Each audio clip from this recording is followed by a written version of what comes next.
안녕하세요. 휴넷의 에듀테크 연구소 홍정민 소장이라고 합니다. 오늘 휴넷에서 포스트 코로나 시대를 맞아서 좀 특별히 준비한 코로나 이후 HRD의 미래와 역할에 대해서 세미나에 참석해 주신 걸 되게 환영하고요.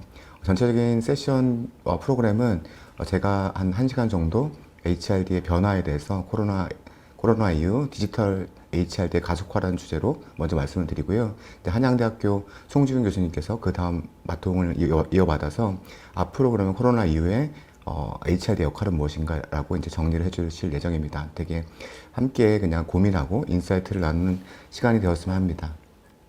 오늘 준비한 내용을 좀 말씀드리면 이게 5월 20일 날 MS 회장이죠. 사디아 나델레가 말씀을 한 건데요. 연례 개발자에서 말한 겁니다. 2년 걸린 디지털 트랜스포메이션이 코로나 때문에 2개월 만에 이루어졌다라고 얘기를 하는데요. 작년도까지 2019년까지 산업계의 가장 큰 이슈가 뭐였냐면 바로 디지털 트랜스포메이션이었습니다.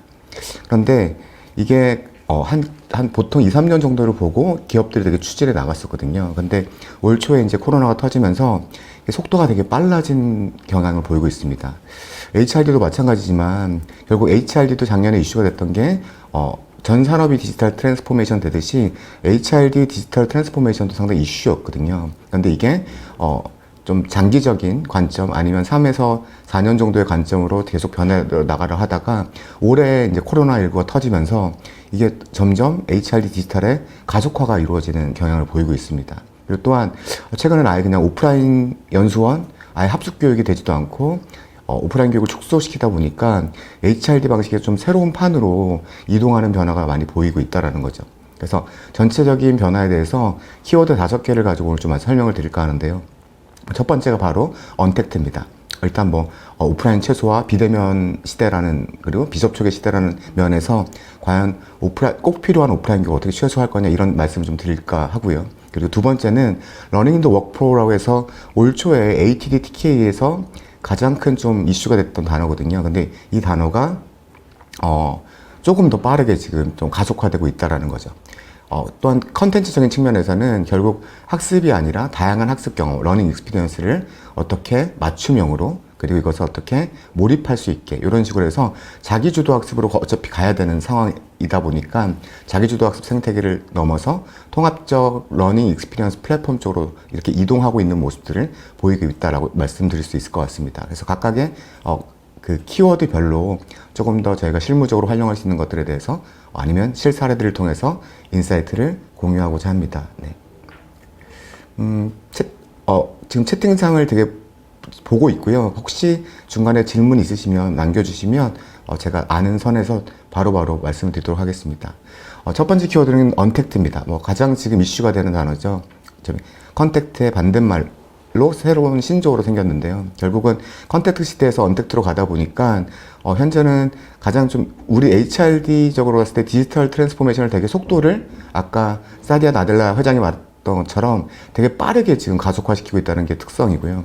두 번째는 오프라인 교육을 좀 현실적으로 하기가 좀 어려운 상황이다 보니까 디지털로 어떻게 최대한 변화시키려는 노력들이 보이고 있는 사례들을 좀 공유를 해드리려고 하고 있습니다.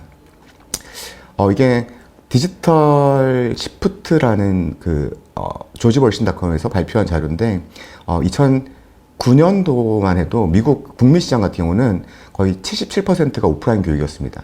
근데 결국 아이폰이 나오고 모바일화가 되고 디지털화가 되면서 지금 2016년만 해도 32%까지 줄었습니다. 결국 디지털화로 지금 글로벌 중심으로 많이 이동하고 있는 거죠. 지금 4%밖에 안 되는 이런 라이브 강의, 버추얼 클래스룸이 2016년에 13%까지 올랐고요. 아마 지금 올해 조사를 이거 많이 했다면은 더 디지털 영역이 되게 커졌을 거라고 보입니다. 그리고 이러닝과 온라인 교육, 마이크로랑 합쳐서 26%, 그리고 현장 학습, OJT 이런 것들이 좀 늘어나고 있는 포션을 보이고 있는데, 결국, HRD의 디지털화가 지금 글로벌하게 계속 이루어지는 상황이고, 다만 우리나라만 좀 오프라인 디지털화가 좀 더뎠던 상황이거든요. 이런 부분이 HRD 디지털화를 되게 가속시킬 거다라고 예측을 할 수가 있고요. 최근에 지금 엑스퍼트 컨설팅에서 엑스퍼트 서베이를 해서 코로나 이후에 어떻게 HRD가 변화할까라는 거를 좀 가져와 봤는데요. 결국 이게 주관식 답변이었어요. 어떤 변화가 가장 크리라라고 했는데 가장 큰 포션이 186명, 즉 350명 중에서 절반 이상 분들이 교육 방식의 변화가 되게 큰 변화가 될 거다라고 얘기를 하고 있고, 교육 축소를 말하는 분이 한 40분 정도 되시고, 뭐 오히려 더 관심이 확산될 거다, 더 약해질 거다라고 다양한 의견을 주셨어요. 근데 결국은 대부분의 사람들이 교육 방식의 변화다라는 거죠. 결국 비대면 접촉 방식의 어떤 교육 방식이 되게 확산될 거다라고 HRD 담당자들도 예상을 하고 있다라는 거죠.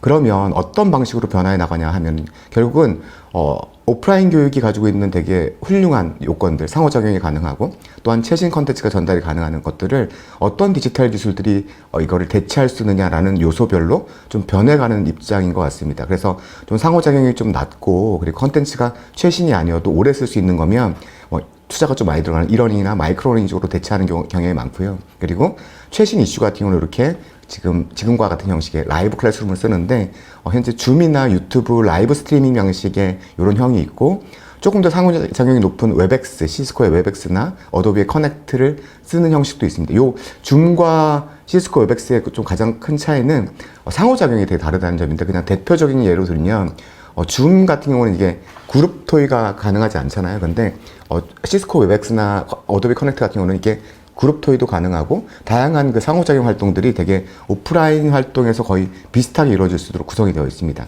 그리고 마지막으로 상호작용이 꼭 필요한 교육 같은 경우, 실습이라든지 아니면 토론식 수업이 꼭 필요한 교육 같은 경우는 오프라인을 어차피 버릴 수가 없는 상황이다 보니까 결국은 강의식 수업만 온라인으로 보내고 오프라인으로 모이는 시간을 최소화시키는 플립러닝으로 변화하고 있다라고 말씀할 수 있을 것 같아요. 네.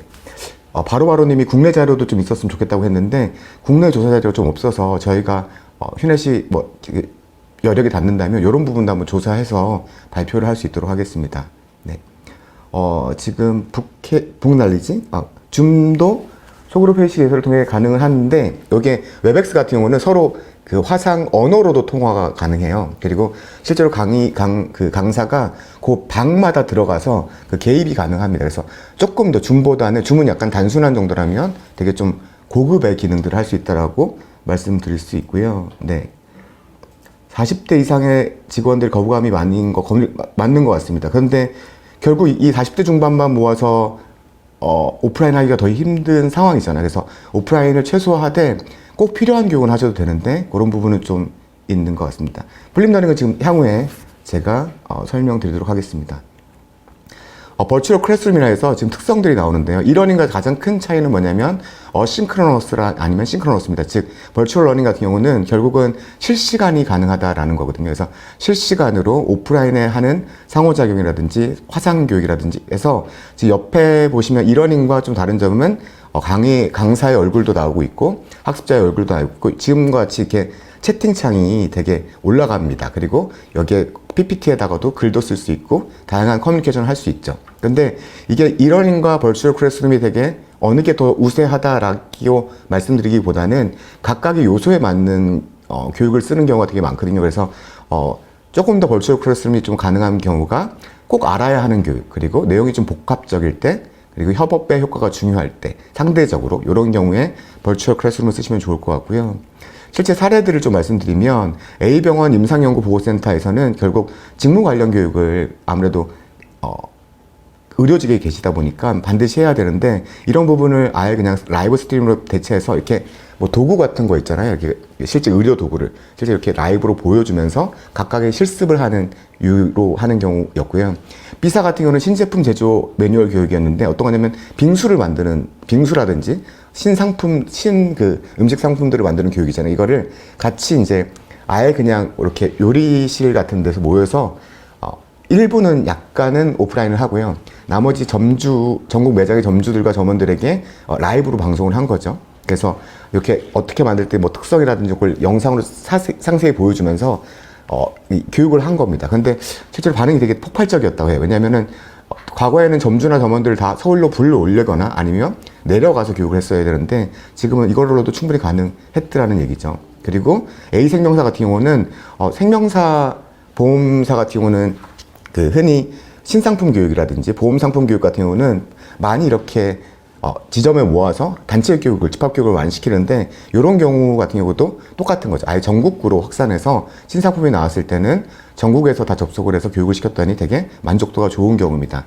근데 벌추얼 클래스룸 같은 경우는 제가 그냥 얘기를 많은 사례들을 듣는데 저희도 거의 매일 한 2번 정도씩 계속 이걸 하고 있거든요. 근데 저희가 사례를 듣는데 학습자들의 반응이 저희가 생각보다 좋았던 경우가 많습니다. 그래서 이런 것들도 아마 혹시 안 해보신 분들은 시도해 보셔도 좋은데 결국은 좀 참고하실 게 현장 직무 교육 또는 신상품 교육이 효과도 좋고 되게 만족도도 좋습니다. 그래서 일단 뭐 어떤 리더십 교육이나 어떤 계층 교육보다 현장 직무나 신상품 교육, 좀 실제적인 교육으로 가는 게 조금 더 효과적이다라고 말씀드릴 수 있고요. 실제 저희가 좀 하면서 그러니까 3, 4월에 상당히 많이 했거든요. 하면서 느꼈던 건 뭐냐면 현장 직무의 효과가 높다라는 겁니다. 다른 교육보다 뭐 승진급자 교육을 했을 보다 영업이라든지 상품 교육 그리고 현장 교육이 활용하면 상당히 좀 반응도 좋고 더 만족도가 높은 걸 좀 볼 수 있고요. 그리고 교육 시간에 안배가 필요한데 저희가 보통 보면은 50분 교육하고 10분 쉬고 막 이런 식으로 많이 하잖아요. 근데 이게 컨텐츠가 생각보다 많이 들어갑니다. 그리고 상호작용이 되게 오프라인보다 많이 이루어지는 경향이 아니기 때문에 컨텐츠가 많이 들어가고 학습자들도 가만히 앉아서 모바일로 듣거나 PC로 듣다 보니까 집중력에 좀 한계가 있어서 조금 오프라인 시간보다는 좀 짧게 가시는 게 좋다라고 말씀드릴 수 있고요. 만약에 오프라인이 만약에 오후에 4시간을 한다고 하면 한 3시간 정도 분량으로 좀 짧게 구성하는 게 좋다고 말씀드릴 수 있고 라이브 강사의 스킬이 되게 중요합니다. 제가 잘 하는지 모르겠는데 채팅창을 계속 본다든지 아니면 퀴즈를 던진다든지 이런 식의 라이브 강사의 스킬이 집중도를 되게 유지하는 데 되게 중요해서 만약에 이게 라이브 강의를 아직은 많이 안 하셨잖아요. 그래서 라이브 강의를 하실 때는 그분의 스킬을 좀 판단을 못 하시더라도 사전에 좀 이렇게 전체적인 오리엔테이션 정도 진행하는 것도 상당히 좀 도움이 많이 되더라고요. 마지막으로 한 건물에서 동시 접속자가 되게 많이 발생할 시에는 좀 이게 느려지는 경우가 되게 많거든요. 그래서 동시 접속자의 트래픽을 IT 인력을 통해서 좀 한 번 더 확인해 주는 게 되게 좋습니다. 네. 사내 벌추얼 클래스룸 구축에 대한 관심이 있는데 지금 여기 나오거든요. 근데 사례들을 천차만별입니다. 사내 벌추얼 클래스룸 구축 같은 경우는 천차만별이고 지금 이렇게 캐리스에서 정리해 놓으신 거예요. 뭐 구글 밋부터 시스코 웹엑스 그리고 우리나라의 그룸이라든지 리모트 미팅까지 정리를 해 놓은 건데 제가 봤을 때 제가 지금 써본 바로는 지금 뭐 구글 밋, 시스코 웹엑스, 줌, 리모트 미팅 이 정도 추천드릴 수 있거든요. 어도비 커넥트는 지금 한국에는 안 들어온 상황입니다. 이게 프로그램상으로 들어와 있는데 이 솔루션이 들어온 상황은 아니거든요. 근데 각각의 좀 장단점이 있습니다. 구글은 참석자 인원이 좀 제한적이죠. 그리고 시스코 웹엑스는 거의 모든 기능이 다 되지만 좀 비싼 걸로 비쌉니다. 상당히 비싸고 그리고 이게 어디 H대에서 이제 구축을 했는데 이 구축 비용만 해도 좀 어마어마했다는 얘기를 들었거든요. 그리고 줌 같은 경우는 실제 강사 한 명만 비용을 지불하면 한 100명에서 500명까지도 가능한데 참여자가 좀 어플리케이션 직접 설치를 해야 되는 부분이 좀 그렇고요. 최근에는 좀 이게 줌이 보안상의 좀 문제도 있다라고 얘기를 하고 있어요. 그리고 리모트 미팅은 우리나라 회사고 괜찮습니다. 되게 괜찮은데 참석 인원이 좀 작다는 게 좀 단점인 것 같아요. 그래서 각각의 내용을 좀 참고를 하셔서 활용을 하시면 되게 좋을 것 같고요. 그래서 각각의 어떤 교육의 규모라든지 형식이라든지 상호작용의 정도에 따라서 이 이렇게 어떤 버추얼 클래스룸 툴을 쓸 건지를 판단하시는 게 좀 좋을 것 같습니다. 행동 변화, 정의적 영역 이런 것 같은 경우는 아직 벌추얼 클래스룸보다는 저는 봤을 때 도토리님이 질문한 아무래도 아마 토론이라든지 이렇게 많아야 돼서 오프라인을 좀 최대 가져가시고 온라인상으로 좀 지식 정도를 전달하는 게 좋을 것 같습니다. 네. 지금 오타 잡아주셨는데 죄송합니다. 네. 구글, 네. 그리고 최근에 올해 1월에 지금 ATTK에서 소개된 사례인데요. 좀 더 좀 정교하게 벌추얼 클래스룸을 하고 싶다라고 하시면, 이렇게 지금 첫 번째, 요게 이제 레스토랑 고객을 서브할 때 방식의 교육인데, 일단 학습자들과 인사하고 주문을 받고, 그러니까 고객과 인사하고 주문을 받고 이런 내용들을 뭐 디스커션, 롤플레잉 이렇게 하겠다라는 거예요. 이게 이제 오프라인 교육에 대한 내용을 쓰면 요거를 그대로 두 번째 나열하는 거는 버추얼 클래스룸은 뭐가 가능한지, 그래서 채팅을 한다든지 블랙아웃룸이라는 이제 토론방이거든요. 토론방을 한다든지 아니면 음성으로 답변을 해준다든지 이런 식으로 VC, 버추얼 클래스룸 툴을 써서 그대로 옮긴 다음에 요 시트에 적어서 각 서브 태스크별 상세 시트, 상세 기록, 퍼실리테이터, 프로듀서, 학습자의 행동별로 정리를 이렇게 쭉 해주면 하나의 이제 그 강사 매뉴얼이 나오는 거죠. 그래서 좀 이게 버추얼 클래스룸이 되게 중요한 교육이다라고 하면 요 지금 양식대로 좀 만드셔가지고 실행해 보는 것도 좀 뭐라 그러나요? 되게 고도화시킬 수 있는 방안이라고 좀 소개가 된 적이 있습니다. 줌은 그 앱이 설치돼야 됩니다. 줌은 앱은 아마 처음에 앱은 설치하면 별도 링크만으로 들어갈 수 있습니다. 근데 앱 자체는 설치돼야 되는 게 있죠. 네.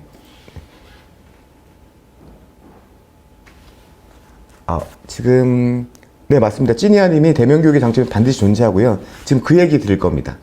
네. 저도 오프라인 교육 출신이고요. 오프라인 교육이 가장 효과적인 방식이라는 데는 아마 저도 사대를 나눴는데 교육학을 하는 사람 입장에서는 거의 이견이 없을 거예요. 근데 이게 플립 러닝에 대한 얘기를 좀 드릴 건데요. 이게 플립 러닝을 처음에 만들었던 존 버그만은 단 하나의 질문이 있었습니다. 결국은 오프라인 교육이 너무나 중요하다라는 거죠. 너무나 중요하니까 이 오프라인 교육을 어떻게 만들까라는 거에서 온라인 사전학습, 오프라인 실천학습을 만든 거거든요. 그래서 단 하나, 찐이하님 제가 지금 말씀드리겠습니다. 오프라인 교육이 더 어떤 부분이 효과적이고, 오프라인은 어디에 집중해야 될지를 지금 말씀드릴게요. 네. 그래서 이 플립 러닝을 할 때, 되게 집중했던 게 이겁니다. 이게 NTL의 학습 효과 피라미드인데요. 결국은 들으면 5%만, 하루가 지날 때 5%만 기억하고, 말로 설명해보면 90%를 기억하는데요. 그럼 이거를 어떻게 하면 더 효과적으로 할 수 있냐라는 거죠. 그러니까 결국 들었을 때와 말로 설명해 보는 거는 한 20배 정도의 교육 효과가 차이 나는 거죠. 그런데 플립 러닝이 뭐라 그랬죠? 결국은 오프라인 교육이 너무 중요하다 그랬잖아요. 그러니까 오프라인 교육에서는 뭐만 하자? 즉 집단 토의하고 실제해보고 말로 설명하는 학습 효과가 높은 부분만 하자라는 겁니다. 지금같이 강의식 수업이나 아니면 읽거나 시험과학 수업 듣기는 온라인으로 보내버리자는 거죠. 디지털 기술도 되게 발달했으니까요. 그리고 두 번째 이유는 뭐였냐면 결국은 이게 블룸의 텍소노미잖아요. 결국 학습 목표의 위계 구조가 있는데 그동안 HRD나 교육은 너무 기억하고 이해시키는 데 집중해 왔다라는 거죠. 그게 아니라 결국 교육의 상위 목표는 적용하고 분석하고 평가하고 창조한다고 말씀드릴 수 있거든요. 그래서 결국은 오프라인은 너무 찐이하님 칭찬해주셔서 감사합니다. 네네. 제가 잘못 이해했나 봅니다. 그리고 이게 결국 오프라인 너무 중요하다고 그랬잖아요. 어떤 거에 집중하자는 거죠? 결국 상위 목표에 집중하자는 거죠. 그 기억하고 이해시키려면 어떻게 하자는 거죠? 바로 온라인으로 보내자는 겁니다. 그래서 저희가 55개 스마트 훈련을 하고 있는데요. 저희가 이거를 플립 러닝을 운영하고 있는데 전부 다 이런 방식으로 설계했습니다. 즉 커리큘럼은 아마 지금 듣고 계시는 교육 담당자들 분이 학습자와 학습 목표를 알기 때문에 제일 잘 짜실 겁니다. 그럼 첫 번째 필터링이 교육 방식이 좀 효과적인 부분을 이렇게 검정색으로 칠합니다. 그러니까 색칠을 하는 거죠. 두 번째 방식은 뭐냐면 그 상위 학습, 그러니까 학습 목표가 상위 목표만 이렇게 칠해줍니다. 색깔로. 그러면 그 색칠한 부분만 남겨놓고 나머지 전부 다 온라인으로 보내버리는 거죠. 이런 식으로 저희가 설계가 됐는데 결국은 이렇게 두 가지 필터링을 통해서 오프라인을 꼭 해야 되는 거를 지금 저희가 선별하잖아요. 마찬가지로 지금 아무리 코로나지만 오프라인 교육이 반드시 필요합니다. 필요하고 절대 없어지지 않을 거라 생각하거든요. 그래서 그러면 꼭 필요한 오프라인 교육을 찾아내는 방법은 이렇게 플립 러닝 방식으로 꼭 필요한 오프라인 교육만 할 수 있도록 걸러내는 게 되게 중요하다. 앞으로 이런 방식으로 활용하는 게 중요하다라고 말씀드릴 수 있을 것 같아요. 네. 그래서 플립 러닝 사례는 최근 사례인데요. L사의 디지털 트랜스포메이션에 대해서 좀 간부들의 이해를 돕는 교육이었어요. 근데 1박 2일 오프라인 교육으로 대부분 실시가 됐는데 결국은 이제 실습 교육도 좀 있어서 온라인 3시간 플러스 오프라인 8시간으로 대체를 해서 좀 긍정적인 반응을 받았던, 그러니까 오프라인 교육을 좀 최소화하는 방향으로 갔던 사례고요. S사 같은 경우는 사내 MBA 과정을 좀 액션 러닝이랑 섞어서 했던 방식도 볼 수 있습니다. 결국은 오프라인을 결국은 해야 하는데 이 부분을 최대한 짧게 하는 방식의 플립 러닝을 사용하는 경우가 많더라. 이게 좋겠더라라고 말씀드릴 수 있을 것 같아요. 네.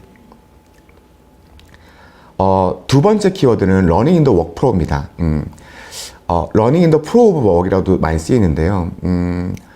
이 단어에 대해서 좀 말씀드리면 그동안 우리는 HRD는 대부분 교육장으로 학습자를 끌고 오거나 아니면 연수원으로 더 먼 데까지 학습자를 끌고 왔어야 됩니다. 즉 Learning out of Workflow였죠. 근데 최근에 디지털 기술의 발달로 해서 Learning in the Workflow로 들어갈 수 있다라는 얘기입니다. 이 Learning in the Workflow 들어가는 가장 중요한 기술은 뭘까요? 모바일입니다. 그러니까 학습자들의 현장에 HRD가 떨어져 있지만 들어갈 수 있는 거는 바로 이 모바일 기술이거든요. 그래서 이 모바일로 Learning in the Workflow로 들어가라는 좀 말씀을 드리려고 하고 있고요. 그러면 왜 Learning in the Workflow가 되게 중요할까요? 요게 모셔와 갓프레드슨의 모멘트 오브 니즈 되게 유명한 이론이잖아요. 그래서 이게 HRD가 필요한 순간입니다. 첫 번째가 뭔가 처음 배울 때, 그리고 좀 더 알고 싶을 때, 안거를 적용하고자 할 때, 뭔가 일이 잘못될 때, 그리고 뭔가 큰 업무에서 변화가 필요할 때, 이럴 때 HRD가 필요한데 우리는 뭐만 하고 있다는 거죠? HRD는 뭔가 처음 배울 때, 신입사원 교육, 승진급자 교육만 하고 있다는 거죠. 근데 결국 직장인들은 자기가 뭔가 잘못될 때 아니면 뭔가 적용하고 싶을 때 궁금한 게 되게 많거든요. 근데 거기는 그냥 알아서 하세요 그동안 놔뒀다는 겁니다. 근데 앞으로는 지금 어떻게 하자는 거죠? 러닝 더 워크프로의 의미는 결국 이 더 깊숙하게 들어가라는 얘기입니다. HRD가 모바일로 디지털 기술 적용해서 현장으로 들어갈 수 있으니 러닝 더 워크프로로 들어가라는 얘기죠. 두 번째 내용은 뭐냐면 702010 많이 들으시잖아요. 결국 모르시는 분들을 설명을 드리면 결국은 성인 학습자들의 학습에 이루어지는 거는 10%만 온라인, 오프라인의 정형학습을 통해 이루어지고 20%는 타인을 통해서 70%는 업무 경험을 통해서 이루어진다는 이론입니다. 그런데 우리는 거의 10%인 오프라인 교육과 이러닝에 거의 90% 이상을 투자하고 있는 거죠. 학습의 90%는 현장이나 타인을 통해서 이루어지는데요. 근데 결국은 지금 디지털 기술이 발달했기 때문에 HRD가 보다 더 인포멀한 영역으로 들어가야 된다는 얘기죠. 러닝 인 더 워크프로의 단어가 뭐냐면 바로 이렇게 10 영역에서 2070 영역으로 되게 이동해야 된다는 얘기입니다. 그래서 러닝 인 더 워크프로에 접근할 때 어떤 방법이 되게 중요하냐라고 얘기하면 교육 담당자들은 저도 뭐 교담자일 때 많이 해봤지만 연간 교육 계획을 수립하고 분기별 교육 계획을 수립하고 월별 계획을 수립하잖아요. 그래서 이번 달에는 뭐 승진자 교육을 하고 신입사원 교육을 하고 아니면 외국어 교육을 하고 이렇게 계획대로 월 단위, 분기 단위, 연 단위로 저희가 움직였다면 그런데 자기 주도 학습 환경에서는 결국은 1단위, 주 단위가 되게 중요하다는 거죠. 1단위로 되게 바뀌고 주 단위로 바뀐다. 그러면 1단위로 주 단위로 들어가기 위해서는 그 답이 뭐냐라고 하면 바로 모바일이라는 겁니다. 모바일에 가장 적합한 컨텐츠는 바로 마이크로 러닝이라는 겁니다. 그래서 결국 뭔가 처음 배울 때는 매크로 러닝, 즉 이러닝이나 오프라인 교육을 처음에 되게 탄탄하게 체계를 잡아주는 게 되게 중요하고요. 현업에 들어가서는 마이크로러닝, 모바일에 가장 적합한 컨텐츠인 마이크로러닝으로 계속해서 이 현장에서 활용하고 기억하고 적용하게 만들어주는 거죠. 그래서 이 마이크로러닝으로 러닝 인 더 워크프로로 들어갈 수 있다라고 얘기를 드릴 수 있습니다. 결국은 이게 오렐리에서 20만 명 정도 대상의 기술자들 대상으로 이제 조사를 한 건데요. 초보자일수록 정형학습이 되게 중요하다는 거죠. 그러니까 매크로 러닝, 즉 이러닝과 오프라인 교육이 되게 중요하다는 겁니다. 근데 점점 전문가로 올라갈수록 어떻다는 거죠?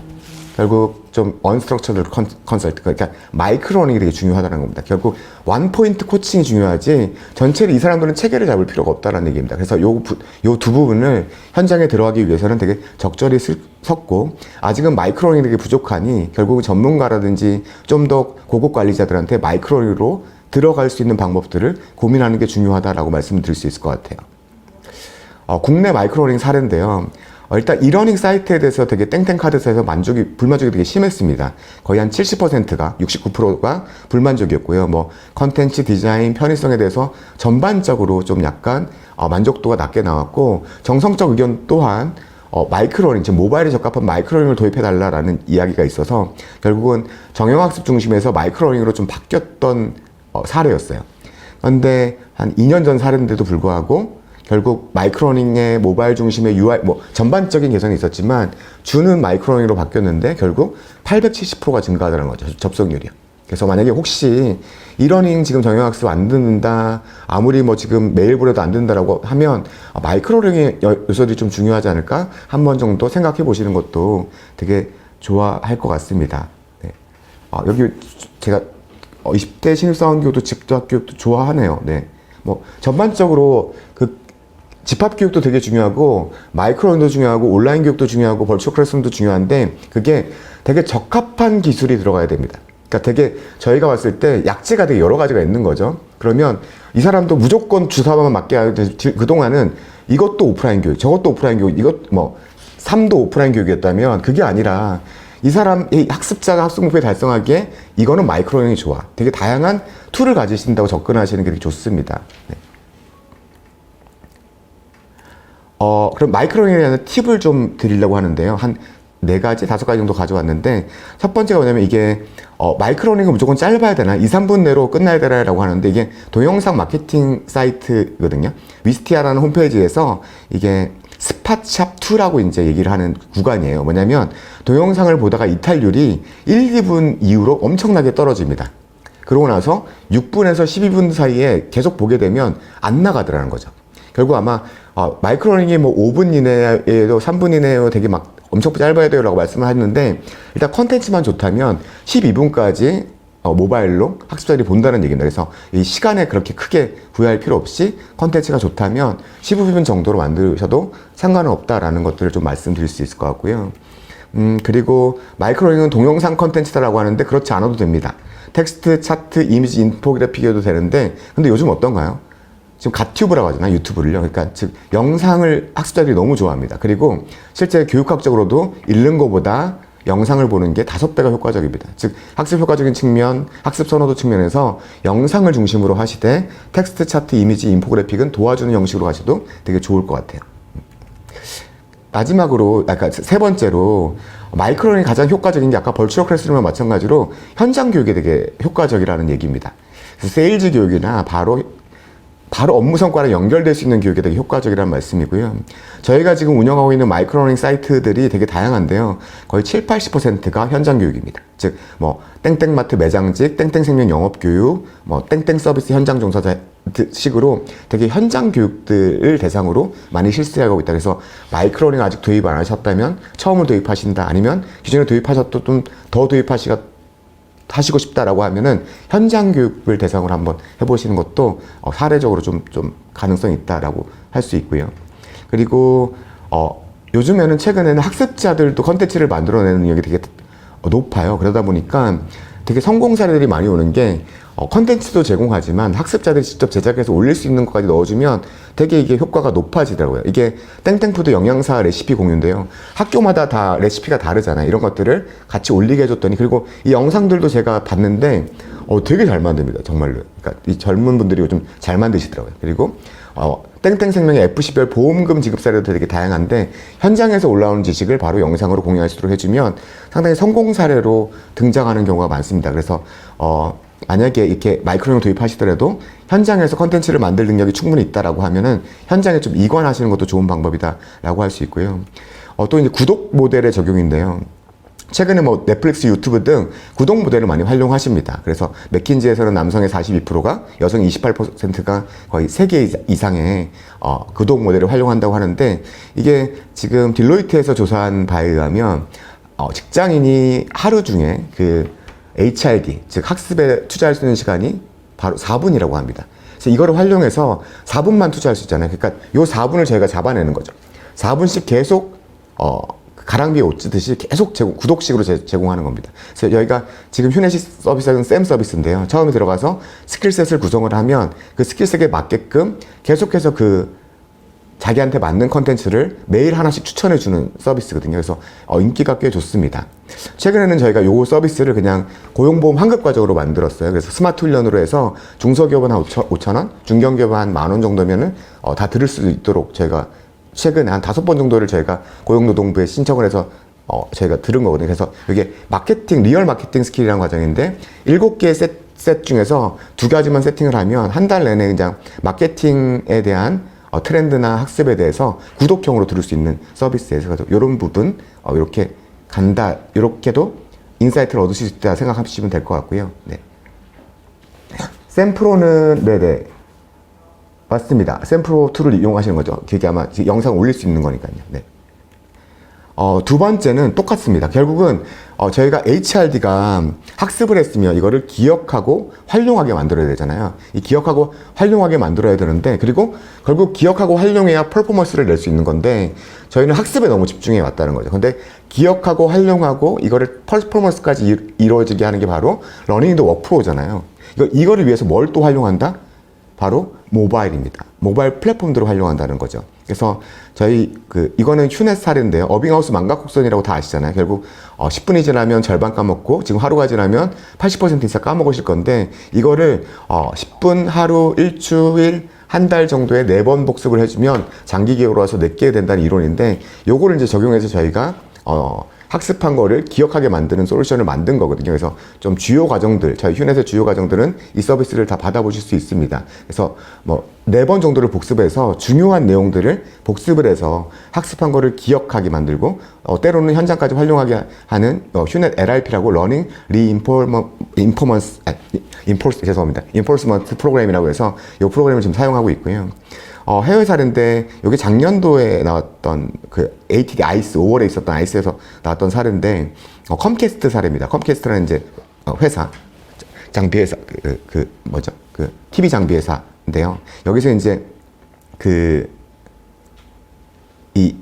전반적으로 어떤 내용이 중심했냐면, 모바일로 학습을 하고 모바일로 평가를 하고, 이게 결국은 현장에서 활용하는 것들을 간단하게 체크해서 올립니다. 그러면 이제 관리자한테 전송이 돼서 그걸 피드백하는 게 모두 모바일이나 디지털로 연결되게 만든 그런 프로그램이었거든요. 그래서 이 프로그램이, 근데 이게 연결될 때 저희가 좀 복잡하게 생각하는 게 뭐냐면, 여기서 좀 제가 인사이트를 얻는 게 있는 게 뭐냐면, 학습하고 평가했으면 결국은 많은 사람들이 그렇게 얘기를 하잖아요. 제가 HRD 하면 되게 복잡한 양식을 줘가지고 여기 다 채우세요라고 하잖아요. 그렇게 하지 말라고 그때 말씀을 하라고요. 그래서 본인이 만약에 실제 실행하면 그냥 사진을 찍어 올린다든지 비디오를 본다든지, 그리고 GPS를 뭐 찍는다든지 이런 식으로 간단하게 올리면 바로 관리자한테 바로 전송이 돼서 이거를 관리자들이 피드백을 해주는 사이트입니다. 그래서 그냥 결국은 학습한 거를 기억하고 실제 실행해서 관리자까지 참여해서 계속해서 이 활동을 독려하게 만든 거죠. 관리자 페이지들은 뭐 피드백 글자 수나 응답 소요 시간, 종합적 대시보드를 제공해서 관리자들이 어떻게 해야 되는지 방향을 알려준 겁니다. 결국 컴캐스트는 이거를 처음에 이제 프로그램을 했다가 온보딩 프로그램, 즉 신입 직원이나 경력 직원 프로그램을 했다가 결국은 70개 프로그램을 확대했다고 해요. 결국 이게 모바일 플랫폼을 이용해서 결국 학습한 거를 기억한 거를 활용하게 만들어서 성과까지 이어지게 하는 거죠. 결국 저희가 러닝 인 더 워크프로로 들어가기 위해서는 요약해서 말씀드리면, 모바일이라는 존재가 되게 중요하고, 모바일을 통한 마이크로 러닝과 그리고 모바일 플랫폼을 활용한 퍼포먼스까지 이어지는 어떤 설계가 되게 중요하다라고 말씀드릴 수 있을 것 같아요. 세 번째는 러닝 익스피리언스입니다. 학습 경험인데요. 이 단어도 되게 많이 등장하는 최근에 단어고요. 지금 HCM 트렌드에서, 휴먼 캐피탈 매니지먼트 트렌드에서 가장 1, 2위에 있는 게 바로 학습과 휴먼 익스피리언스입니다. 근데 저희가 HRD가 이제 점점 교육을 못하니까, 연수원이 문 닫으니까 할 일이 없냐라는 게 아니거든요. 글로벌 트렌드는 지금 1, 2위가 다 HRD 이슈입니다. 그러니까 러닝 익스피리언스를 어떻게 할 거냐가 되게 핵심 이슈라는 거죠. 그 다음에 리더십이고, 그 다음에 탤런트, 모빌리티, 탤런트의 그 유연성이라는 거죠. 결국 러닝 익스피리언스라는 게 가장 중요한 이슈로 등장하고 있고요. 이 이유가 뭐냐면, 일방향의 교육은 과거에 위계적인 방식이 되게 닮아 있습니다. 사장부터 내려오는 방식, 강사부터 내려오는 방식, 오프라인 교육, 온라인 교육 전부 다 지금 피라미드 구조에 맞춰 있는 방식이거든요. 근데 최근에는 이제 팀제가 생기면서 현장 중심의 교육이 되게 발달하고 있고요. 최근에는 이게 너무 복잡성이 있고, 그리고 되게 조직 구조가 탈조직화되는 경향이 되게 강하죠. 그러다 보니까 다양한 구성원의 학습 경험, 그리고 타 조직의 학습 경험까지 되게 필요한 이런 상황이 된 거죠. 그러다 보니까 소셜 러닝이 이 일하는 구조에 맞게끔 점점 더 중요성은 더해가고 있습니다. 네. 휴지 하나만 줄래요? 네, 땀 닦고 하시라고 신경 써주셔서 감사합니다. 네. 그리고 실제 스탠퍼드에 저희가 조명이 되게 세서 여기가 좀 더워서 그렇습니다. 스탠퍼드대 연구 결과는 결국 학습의 완료율을 지금 조사한 건데, 개인별 학습을 했을 때보다 팀 학습을 했을 때, 그리고 팀 학습 플러스 피드백까지 동원을 하면 결국 22배, 44% 정도까지 학습 수료율이 높아지라는 거죠. 결국 소셜 러닝이라는 효과에 대해서 좀 말씀하는 건데요. 데이비드 펄링이라는 분이 이제 연습, 피드백, 코칭, 지혜, 회복, 탄력성, 어려운 업무, 성찰, 끈기로부터 위대한 성과는 시작된다. 즉, 위대한 성과는 교육부터 시작되는 게 아니라는 거죠. 다양한 학습 경험부터 시작되는 겁니다. 교육뿐만 아니라 다양한 학습 경험부터 시작된다는 겁니다. 결국은 저희가 이제 말씀드리고 싶은 건 뭐냐면, 저희가 그동안 교육을 설계했던 10, 즉 포멀 영역의 인터벤션만 했었습니다. 오프라인 교육과 이러닝만 했다는 거죠. 근데 결국은 다양한 학습 경험인 인포멀 러닝도 같이 해줘야 되는, 즉 예를 들어서 지금 과거에 저희가 항상 인스트럭션 디자이너였잖아요. 그런데 LXD, 즉 러닝 익스피리언스 디자이너로 이동해야 된다라는 겁니다. 학습 경험을 더욱 디자인해야 된다는 거죠. 교수 설계자가 아니라 학습 경험 설계자로 이동해야 된다는 거고, 두 가지의 가장 큰 차이는 이렇게 표로 설명해 드렸습니다. 그런데 결국 포멀만 설계하는 사람이 아니라 포멀과 인포멀, 그리고 장기간의 프로세스를 보는 거죠. 러닝 저니처럼 하나의 일회성 이벤트가 아니라 장기간의 프로세스를 통해서 이 학습자가 어떤 경험을 하면 좋은지, 그리고 결국 이를 통해서 비즈니스 목표를 어떻게 달성할 것인지라는 얘기를 할 수가 있을 것 같아요. 그래서 두 가지만 기억하시면 되는데, LXD에 대해서 어떻게 러닝 익스피리언스 디자인을 할 수 있나요? 라고 하면 인터디펜던트와 인디펜던트 두 가지만 기억을 하시면 될 것 같습니다. 즉, 상호작용을 설계하는 것과 기본적인 툴을 제공하는 것을 설계하는 거죠. 그래서 이 방식이 지금 모멘트 오브 니즈가 제일 오른쪽에 있잖아요. 그 모멘트 오브 니즈에 맞게끔 좀 방식들을 제가 나열해 드렸습니다. 이제 설명을 드리면, 내가 지금 승진급 과정을 하는데 이 사람들은 조금 잘 뭉치니까 팟캐스트 서비스도 좀 더 심화학습으로 하고, 그리고 업무에 적용할 때는 좀 워크시트도 많이 제공하는 게 좋겠어. 그리고 문제가 생겼을 때는 전문가 Q&A 게시판도 있어서 한 6개월 동안 좀 서비스를 제공하고, 좀 VR 시뮬레이션이라든지 게임 시뮬레이션도 좀 넣어서 좀 이렇게 다양하게 프로그램을 구성하시다. 이 학습자들의 종합적인 어떤 LXD를 모멘트 오브 니즈에 맞게끔 구성하는 거죠. 그러면서 프로그램을 하는 건데요.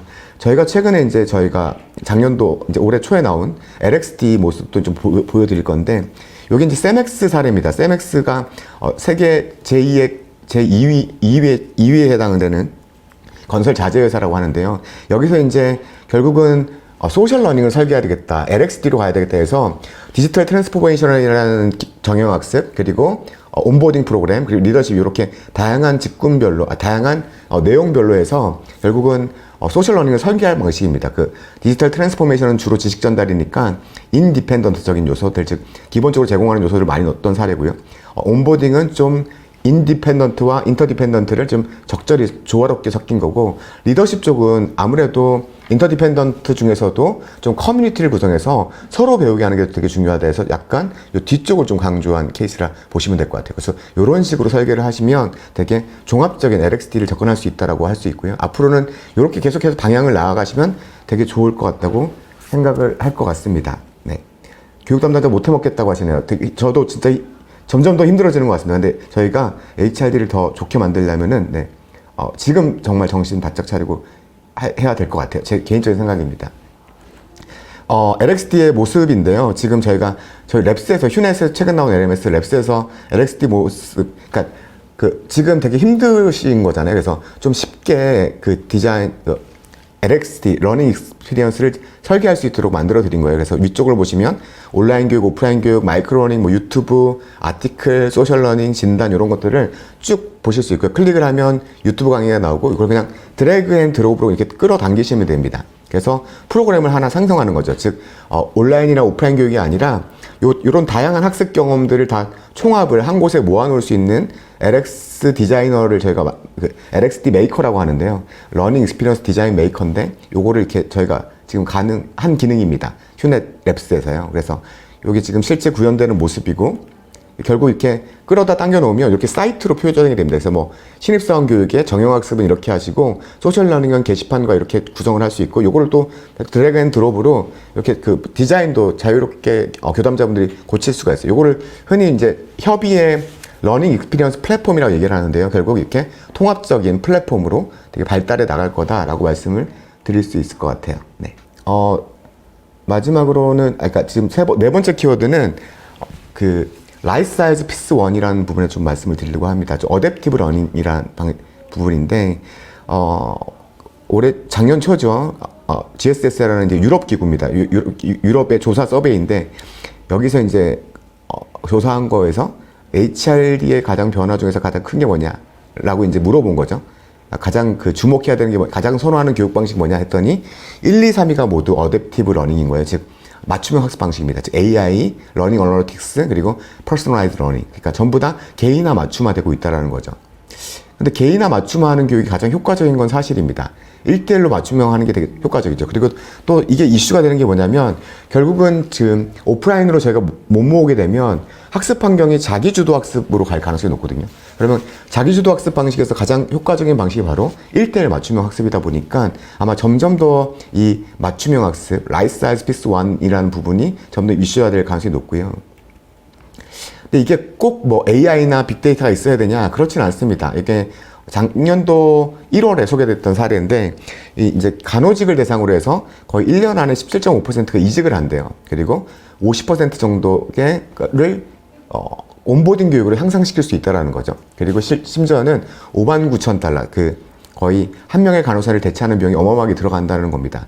근데 가만 봤더니 이 그 간호사들의 온보딩 교육을 가만히 봤더니 간호직들의 되게 다양한데 똑같은 교육을 시키고 있다는 겁니다. one size fits all로. 그러니까 모두에게 맞는 교육은 없지만 개개인에 맞는 교육이 있는 거잖아요. 근데 다 다른데 다 똑같은 교육을 시키고 있더라라고 해서 요거를 간단한 방식입니다. 그냥 사전에 진단을 하고요. 진단한 다음에 자기가 상위 어디 부분에 속했는지에 대해서 분야별로 이렇게 파란색은 되게 잘하는 분야고 노란색이나 빨간색은 못하는 분야입니다. 그래서 이렇게 나눠져서 진단지가 나오는 거죠. 그래서 이 컨텐츠를 이런 식으로 설계해 준 거예요. 지금 빨간색부터 들을 수 있도록 제가 모르는 부분부터 듣는 거죠. 그러니까 이러닝 컨텐츠를 들을 때 저희가 보면 아는 게 나오면 되게 지루해지고 계속해서 들을 수가 없잖아요. 근데 모르는 것부터 듣다가 뭐 노란색 정도의 지루함이 덜해서 여기까지 마친다든지 이런 식으로, 그러니까 결국은 학습자한테 맞게끔 그렇게 어려운 기술은 아니었거든요. 이렇게 간단하게 하는 것만으로도 되게 효과가 좋았다라 말씀을 했었어요. 그래서 이런 식으로도 활용이 가능하다라는 거고요. 두 번째는 이렇게 그 단기적인 접근이 아니라 통합적으로 접근하려면 어떻게 해야 돼요? 라고 하는데, 이제 XAPI라는 단어를 좀 설명드릴까 하는데요. 결국은 지금 XAPI, 익스피리언스 API로 해서 저희가 지금 교육 데이터들에 대해서 빅데이터를 만들려고 하는데 되게 많잖아요. 많지 않아요? 라고 하는데 지금 교육장에서 일어나는 일들입니다.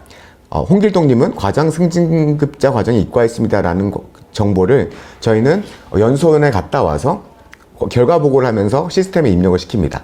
아주 그 기간도 길죠. 그리고 이 홍길동님은 그 교육장 안에서 상황적 리더십 시트 1을 완성했습니다. 허즈버그 이론에 대해서 질문했습니다. 다른 학습과 토론학습을 통해서 A 시트를 완성했습니다. 이런 되게 학습자한테 중요하고 교육적으로 중요한 정보가 데이터화 되시나요? 교육장에서요. HRD가 빅데이터를 가질 수 있을까요? 이것도 데이터가 안 되는데요. 맨 마지막에 지금 빨간색 단어만 지금 그 학습 데이터화 되고 있는 거거든요. 그리고 업무 현장으로 돌아가면 거의 안 됩니다. 마이크로러닝 A 상품 판매하기를 보았습니다. 이북 영업 협상의 비결을 읽었습니다. 브로그 A 상품과 B 상품 비교하기 글을 읽었습니다. 사내 지식망에서 영어 상담 매뉴얼을 검색했습니다. 등등의 이런 되게 학습과 관련된, 성과와 관련된 되게 중요한 정보들이 데이터화가 안 된다는 측면입니다. 그냥 고작 그냥 이러닝 영업사원 기본 과정을 신청했습니다 라는 정도만 LMS에 입력이 되는 거죠. 이러다 보니까 너무 데이터가 없다 보니까 이게 미국을 중심으로 표준 데이터를 만들자라는 운동이 바로 지금 쭉 읽어들었던 게 주어 동사 목적어거든요. 그래서 익스피리언스 API라는 형태로 들어가겠다라는 요런 운동으로 그 HRD 데이터, 학습 데이터의 표준을 만든다고 보시면 될 것 같아요. 그러다 보니까 지금 질문이 하나 들어왔는데, 학습자 평가는 서베이로 진행하는 다른 시스템, 서베이로 진행되는 경우도 있고 평가로 진행되는 경우도 있고 되게 다양하게 구축할 수 있습니다. 결국은 중요한 게 어떤 것들이 가장 좀 정확하게 학습을 연결시킬 수 있는지 또 툴 중에 하나인 거죠. 네, 그렇게 생각하시면 될 것 같습니다. 네. 그래서 여기 XAPI는 따라서 결국은 오프라인의 다양한 활동 데이터와 그리고 학습 뿐만 아니라 학습 경험들 데이터 아니면 인사 정보까지 전부 다 러닝 레코드 스토어라는 데 담길 거고요. 이 담기는 정보를 바탕으로 해서 아까 전반적인 부분에 대해서 맞춤형 교육을 한다든지 아니면 학습과 성과의 상관관계에 대해서 설명할 수 있다는 거죠. 조금 시간이 돼서 조금 더 빨리 가도록 하겠습니다. 네. 최근에 XAPI 구성 요소에 대해서 지금 나온 건데 여기 이제 이런 식으로 보여집니다. 뭐 조는 생일 케이크에 설탕가루로 이런 프로스팅을 했다라는 거라든지 아니면 뭐 라다는 뭐 달라스 항공이죠. DTW 랜딩을 했다. 이걸 시뮬레이터로 VR로 체험을 해봤다라는 식으로 주어 동사 목적어 결과 컨텍스트 형태로 이게 계속 저장이 되면서 이 저장이 데이터가 늘어나면 늘어날수록 되게 강력해지는 거죠. 데이터의 힘이요. 제가 2017년도에 처음에 XAPI라는 개념을 받아서 한국에 소개를 했었는데요. 근데 이때만 해도 한 100명 정도 있으면 XAPI를 도입하시는 분 이렇게 손들어 보려고 하면 한 2분 정도 있으셨던 것 같아요. 한 2%?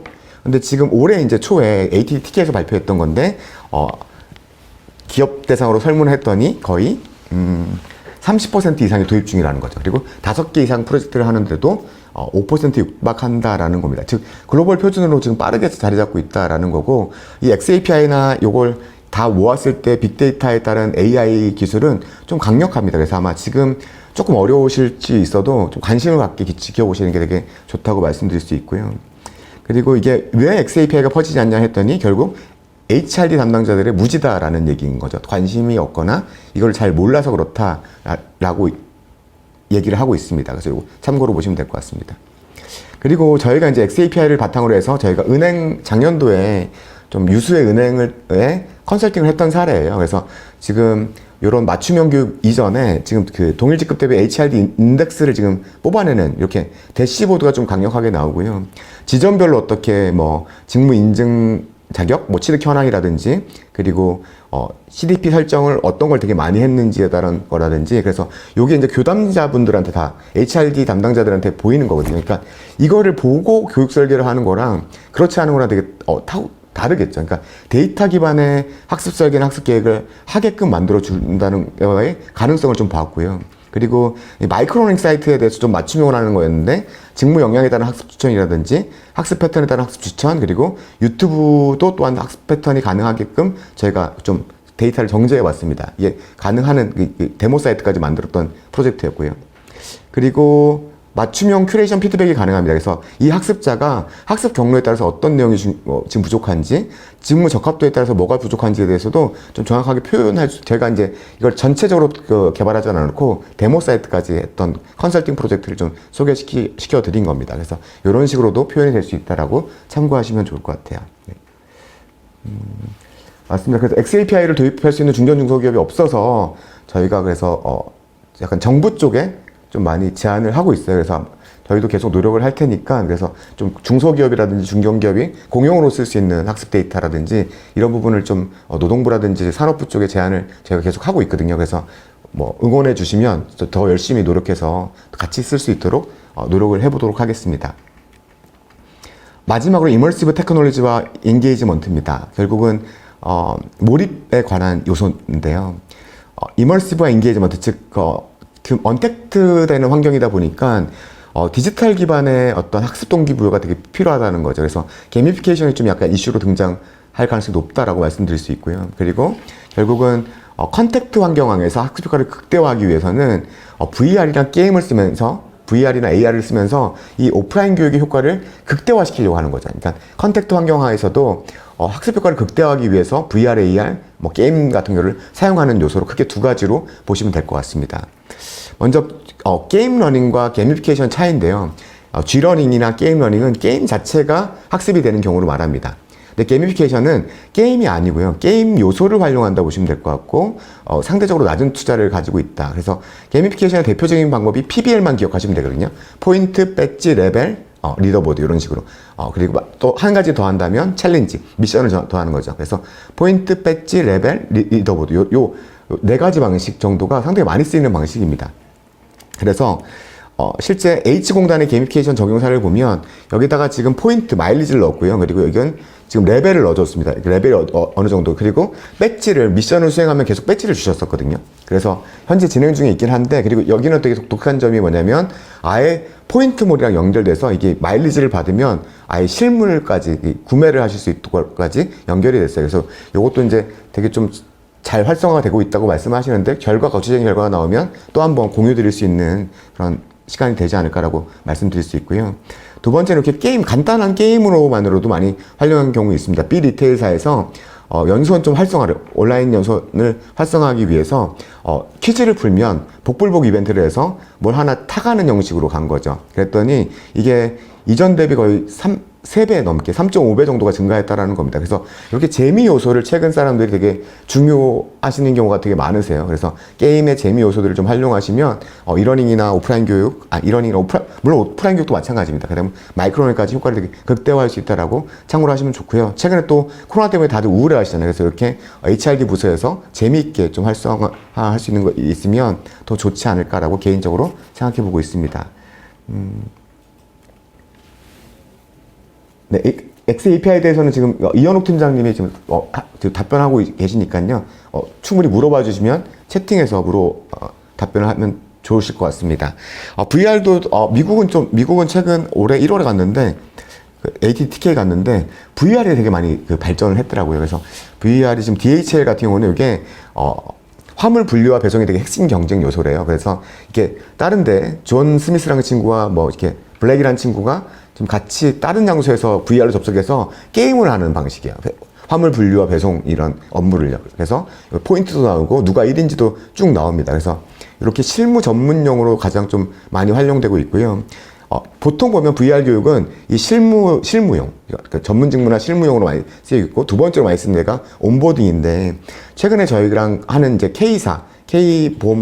K사에서 현장의 지점을 체험하거나 아니면 보험 상품을 이해하는 거를 이렇게 VR로 만드신 사례가 있어요. 그래서 여기 아직 4가지 컨텐츠인데 3가지 컨텐츠까지만 만들어져서 자세하게 소개는 못 시켜드리고요. 근데 저는 좀 인상적인 게 이렇게 VR 교육장을 이런 식으로 구축을 하셨거든요. 그래서 오프라인 교육장에서 VR을 쓰려면 어떻게 해야 되지라고 고민하시는데 되게 잘 된 사례 같습니다. 그래서 지금 연수원에다가 이렇게 교육장 양쪽에다가 VR 체험 공간을 놔서 이게 오큘러스를 놨거든요. PC와 일체형이라서 그냥 여기 보시면 VR로 다 연결이 되시는 거예요. 그래서 되게 되게 많이 활용할 수 있는 VR 교육장을 만드셨다라고 개인적으로 생각해서 요 사진을 좀 보여드리려고 가져와 봤습니다. 최근에 그런데 이게 VR도 작년 말부터 올해부터 VR, AR이 좀 어떻게 쓰이냐면 러닝 인 더 워크프로로 많이 들어온 경우가 있습니다. 즉 뭐냐면 퍼포먼스 서포트 도구로 쓰이는 거죠. 교육 도구가 아니라, 그러니까 성과를 그냥 직접적으로 도와주는 도구인 거죠. 보잉 같은 경우는 배선 도면을 이렇게 배선 도면을 보고 기술자들이 이게 항공기의 배선들 이렇게 같이 봤다라는 거죠. 같이 봤다라는 건데, 이러다 보니까 배선 도면에 한 손이 필요하고, 그리고 또 손이 자유롭지 않은 겁니다. 근데 이거를 AR 기기로 이제 AR로 딱 채워줬더니 이게 모습이 보이는 거죠. 그냥 손도 자유롭고, 그리고 AR 기계랑 현실과 겹쳐 보이면서 어디가 잘못됐는지 찝어주는 거죠.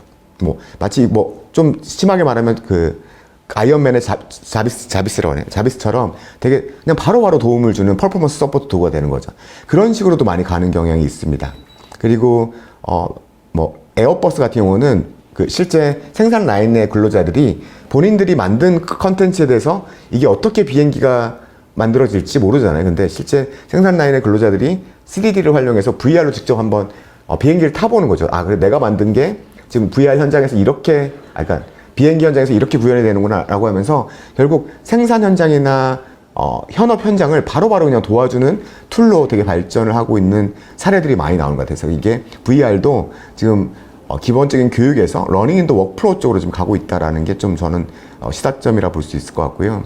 최근에 소셜 VR도 많이 활용하고 있습니다. 소셜 VR도 많이 활용해서 요게 이제 MRI 기계를 같이 설명하는 쪽인데 약간 강사가 좀 다른 지역에 있고 지금 학습자도 전혀 다른 지역에 있는데 VR 기기를 쓰고 들어가서 동일한 공간으로 들어가는 거예요. 결국은 이 그 현장 체험 교육장을 그냥 소셜 VR로 바꿔버리는 거거든요. 여기도 이제 비행기 내부 이제 시설에 대한 점검인데 똑같은 방식인 거죠. 이 방식이 좋은 게 뭐냐면 다양한 방식의 다양한 디바이스로 접속을 할 수 있다는 겁니다. 뭐 시드니든 베를린이든 통해서 지금 되게 이동행이 자유롭지 않잖아요. 근데 소셜 VR이라는 교육장을 만들면서 학습자와 강사가 모여서 되게 다양하게 피드백을 주고받을 수 있다는 거죠. 근데 이게 소셜 VR 교육장이 되게 좋은 게 뭐냐면 데이터 기반의 교수 설계와 피드백이 가능하다는 겁니다. 이렇게 결국은 VR로 이동하는 거나 실행하는 게 전부 다 데이터로 남거든요. 오프라인 교육과 달리. 그러다 보니까 계속해서 이제 VR 교육장에 들어가서 내가 실수한 부분은 그냥 자동적으로 피드백이 떠버린 거죠. 데이터에 의해서. 그래서 이 사람이 실수하지 않게 해주고 교수자들도 어떤 부분에서 많이 실수를 하기 때문에 어느 부분에 집중적으로 가르쳤다라고 얘기를 할 수 있는 거죠. 그래서 그런 부분, 네. 소셜 VR 교육장 현실적으로 많이 쓰이고 있습니다.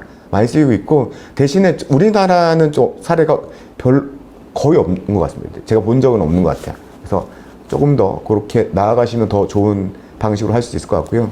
제가 오늘 준비한 부분이 여기까지고요. 그래서 오늘 지금 한 5분 정도 시간이 남았는데 지금 자유롭게 질문을 해주시면 제가 답변을 최대한 마치도록 하겠습니다. 질문이 없으시면 오늘 오늘 끝까지 경청해 주셔서 감사드리고 이 포스트 코로나 이후에도 되게 발전되는 HRD를 저와 여러분 모두가 다 같이 여기 계신 모든 분들이 함께 만들어갔으면 바람을 드리면서 마치도록 하겠습니다. 오늘 고생 많으셨습니다. 감사합니다. 네.